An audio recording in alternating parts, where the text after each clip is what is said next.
Fala inexplicáveis, tudo bem com vocês? Hoje eu quero trazer um vídeo que é de 1959, de um caso dessa época, que até hoje nada foi resolvido, ninguém sabe o que realmente aconteceu e é um dos maiores mistérios do século XX. Então, se você quer saber o que que é, quer entender o que que é e deixar a sua opinião, aproveita aí, se inscreve no canal, ativa o sininho e deixa seu like, beleza?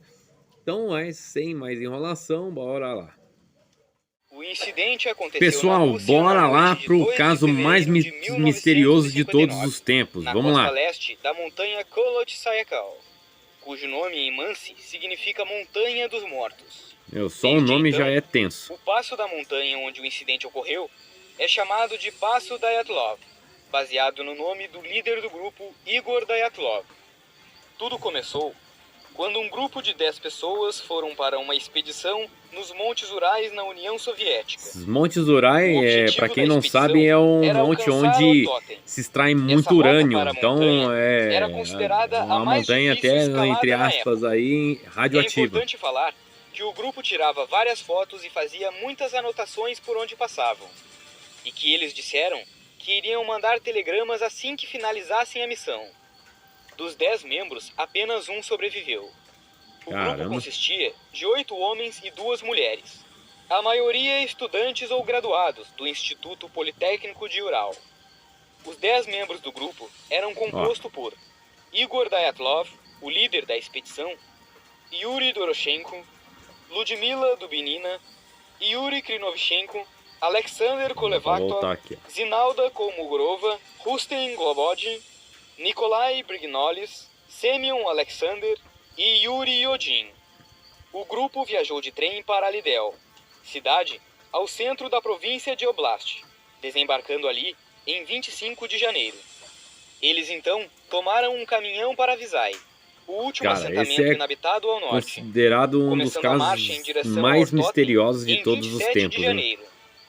No dia 1º de fevereiro, o grupo foi surpreendido por uma tempestade de neve, tendo que acampar na encosta da montanha Koloch.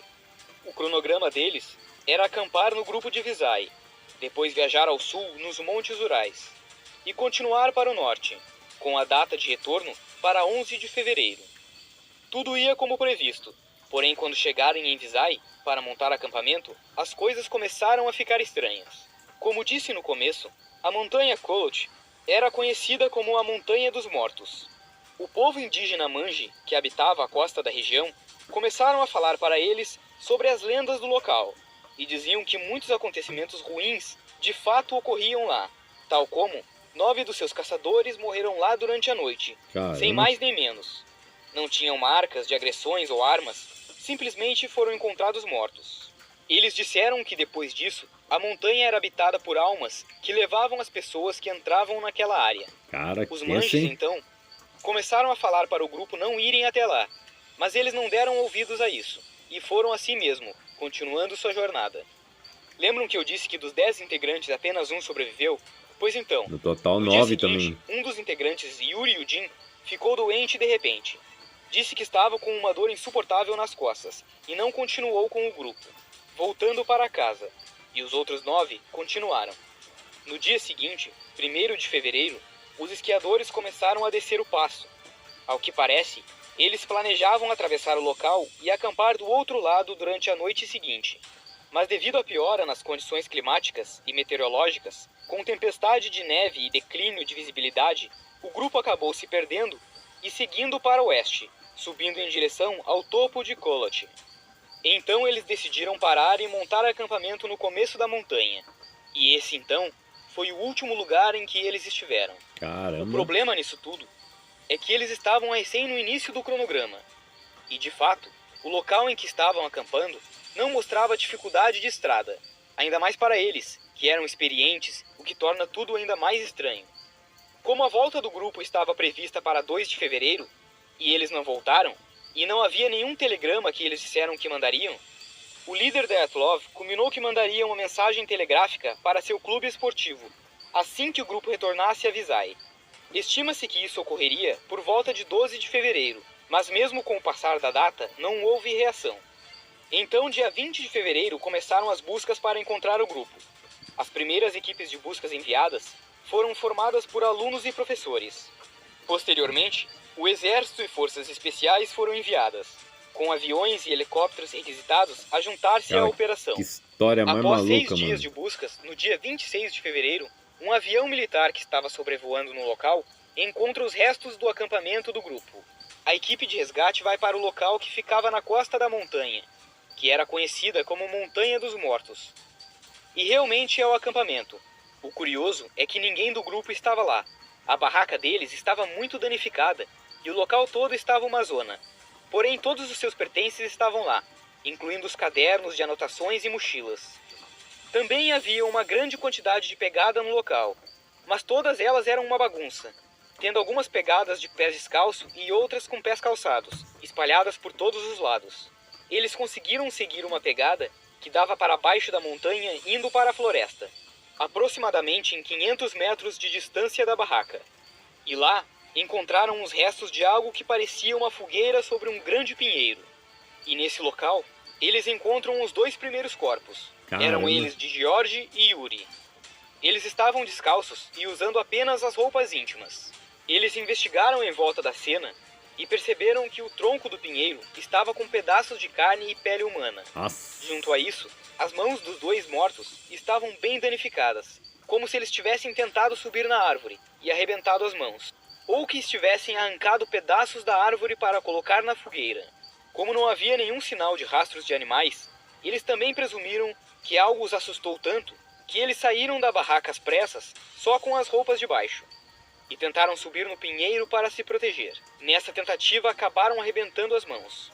Próximo à barraca, entre o pinheiro e o acampamento, encontraram o 3º corpo, de Igor Dyatlov, o líder do grupo.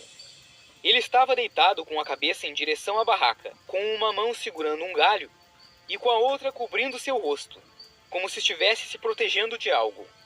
Pouco mais próximo à barraca, encontraram o 4º corpo, que era de Rustin, com uma fratura de 17 centímetros no crânio. Perto dele, havia muitos vestígios de sangue pelo chão. Eles seguiram as manchas de sangue e encontraram o corpo de Zinaida, que foi a que mais se aproximou da barraca. Foram dito que esses últimos 3 corpos estavam tentando voltar para a barraca. A busca pelos 4 esquiadores restantes levou mais de 2 meses. Eles foram finalmente encontrados no dia 4 de maio, debaixo de 4 metros de neve, Nossa. em uma ravina embrenhada na mata próxima ao pinheiro. Esses estavam com as roupas. O Alexander estava com as costelas quebradas e os outros com fraturas internas. Porém, o que deixava tudo mais estranho era o corpo de Ludmila. Ela era a única que estava sem a língua e sem o globo ocular. As coisas pioraram quando todos os familiares disseram que todos estavam com uma cor alaranjada e os cabelos cinza, quase brancos. Junto a isso, disseram que alguns estavam com a pele envelhecida. Então ninguém entendeu o que tinha acontecido no local. Mano, que Outra coisa coisa curiosa estranha, é que mano. as roupas deles estavam com radioatividade e que havia radiação em 2 corpos, o que ninguém entendeu o porquê. A barraca era a maior evidência que tinham para investigar, então analisaram fundo. Como a barraca estava muito rasgada em diversas partes, no começo acharam que tinha sido algum animal. Porém, na investigação, descobriram que os rasgos foram feitos todos pelo lado de dentro. Ao que parece, disseram que algo os assustou tanto que queriam sair muito rápido da barraca e que os fizeram rasgá-las para poder sair. O Yuri Yudin, que foi o sobrevivente que tinha voltado para casa, ficou apavorado quando reconheceu os corpos. Ele também ajudou a reconhecer os objetos que eles levavam, como um diário que ele falou que era 2, mas só haviam achado 1. E também que haviam 10 rolos de câmeras, mas encontraram apenas 4. Ele disse que tinha certeza que os militares tinham a ver com aquilo, pois quando foi identificar os objetos deles, ele disse que havia 2 objetos que não eram deles, como um óculos militar e um obit, que é usado por militares para manter o calor.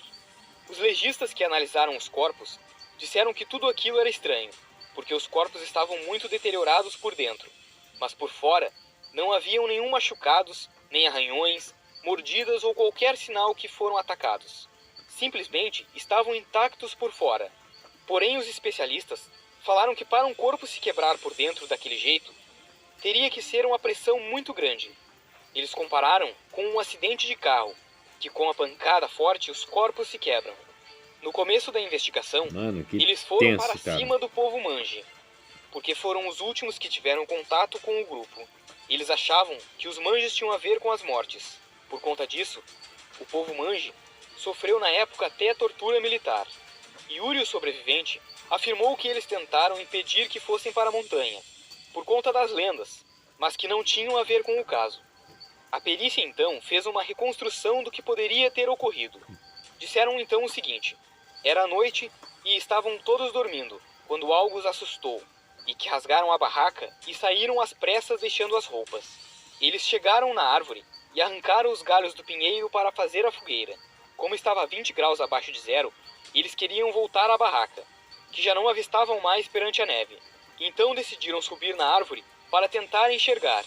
Então os 2 primeiros, sem roupas, morreram de hipotermia, e os outros tentaram voltar para a barraca, mas morreram no caminho. O problema é que essa reconstrução não explica os corpos quebrados por dentro, não tem e porque só a não... Ludmilla estava sem os olhos e a língua. É. O legista também afirmou que Ludmilla perdeu os olhos e a língua quando ainda estava viva, que isso era muito fácil de saber quando se analisa um corpo, e que Rustin ficou vegetativo quando sofreu a baita fratura no crânio e acabou morrendo congelado. O caso foi encerrado como morte por hipotermia, e acabaram não explicando o que de fato poderia ter acontecido. Não tem lógica, Após né? revelarem as fotos que foram tiradas pelo grupo, vieram muitas teorias a respeito do mesmo, como o do Yeti, que teria sido um monstro das neves que teria pego eles, pois uma foto em que acharam a imagem de um ser que poderia ser estranho bem ao fundo, mas aquilo também poderia ser simplesmente alguém passando no local, ou até mesmo algum deles. E na última foto que o grupo tirou, foi tirada à noite, e mostra o céu com umas luzes estranhas, o que fizeram pensar em alienígenas e OVNIs. O mais plausível seria a teoria militar. Não vamos esquecer de que estavam no século XX, no ano de 1959. Eles estavam na União Soviética, e eles haviam dito que perto do local estavam fazendo testes nucleares, o que explicaria a pressão nos corpos e a radiação ter envelhecido as peles. Porém, se fosse isso, teria radiação por todo o lugar. Com certeza, mas afirmaram, né? Que os testes foi dias antes do ocorrido na montanha. Há também a teoria de uma grande avalanche ter acontecido, e eles teriam fugido do acampamento. Fizeram a fogueira, mas morreram de frio, mas não explicaram como a barraca estava intacta, no mesmo lugar do acampamento. Então, O sobrevivente Yuri disse que não acredita na história da coloca um avalanche, monte de teoria, mas mesmo que nenhuma é aquele lugar havia plausível, realmente nenhuma avalanches bate, com entendeu? frequência, Então, eles assim, conheciam muito bem o acaba local. E como estava sendo muito frio, mistério o mesmo. lugar adequado para a proteção seria justamente ali perto da floresta, para que se tivessem alguma eventualidade, eles conseguissem se proteger. Pois eles também eram experientes e sabiam que ali era seguro. Algo que comprova que não houve avalanche seriam as fotos das câmeras, mostrando a barraca como estava montada antes, e ela está exatamente no mesmo lugar depois do ocorrido. A última teoria seria a do sobrenatural, que os Manjis haviam dito, apesar de alguns acreditar que tinha sido o Yeti. A última teoria é que um dos integrantes do grupo, o Semyon, era um espião duplo, que teria que entregar uma peça contaminada. E essas mortes foram queima de arquivos. Essa teoria surgiu porque ele era um veterano de guerra e havia muitas tatuagens não decifráveis no seu corpo. Ele também tinha sido o único sobrevivente de uma outra missão com um grupo militar. Isso também explicaria o desaparecimento das câmeras fotográficas e de alguns livros. Também é importante falar que no começo das investigações, as informações estavam sendo barradas pelos militares de acesso e só foram dadas dias depois. Dentre tantas teorias, nós acabamos pensando em uma teoria que talvez seria também relevante. Pensamos assim: realmente os testes nucleares que estavam tendo, como eles falaram que tinha dias anteriores, não foram nos dias anteriores, e sim naquele mesmo dia. Os barulhos dos testes eram tão grandes e pareciam ser tão pertos que eles realmente ficaram muito assustados e saíram correndo do local, sendo assim, rasgando por dentro a barraca e saindo apenas de roupas íntimas. Acabaram se dividindo em 3 grupos. O primeiro grupo, que foi correndo para a floresta para tentar se salvar, que foi o que encontrou o pinheiro. Eles arrancaram os galhos do pinheiro para fazer a fogueira, para tentar se aquecer, pois estava muito frio, e quando eles tentaram voltar, eles já não achavam mais a barraca, tentaram subir na árvore para ver se conseguiam ver alguma coisa. Bom, infelizmente eles acabaram falecendo. Os outros, achamos que na hora da correria, como estavam tão grandes os barulhos e eram tão perto, os corpos acabaram estourando por dentro. O que ocorreu na morte do resto, quando eles caíram nesse buraco. Mas como disse, realmente é uma outra teoria. Bem, realmente esse é um caso muito estranho teorias, e curioso que trouxemos hoje. Só que até Não hoje sabemos o que nada realmente ocorreu resolvido. naquele dia. Porém, o mistério ainda ronda esse Ainda fato continua. de Dyatlov Pass, de 1959. Se você tem algum tipo de teoria sobre o caso, deixe nos comentários. Pessoal, vídeo curioso, vídeo tenso. E você, o que que você acha? Você tem alguma teoria a respeito disso? Se você tiver, deixa no seu comentário aí, que esse vídeo aí tá bem bacana, tá ok? Então, até os próximos vídeos. Muito obrigado, valeu e até mais. Valeu!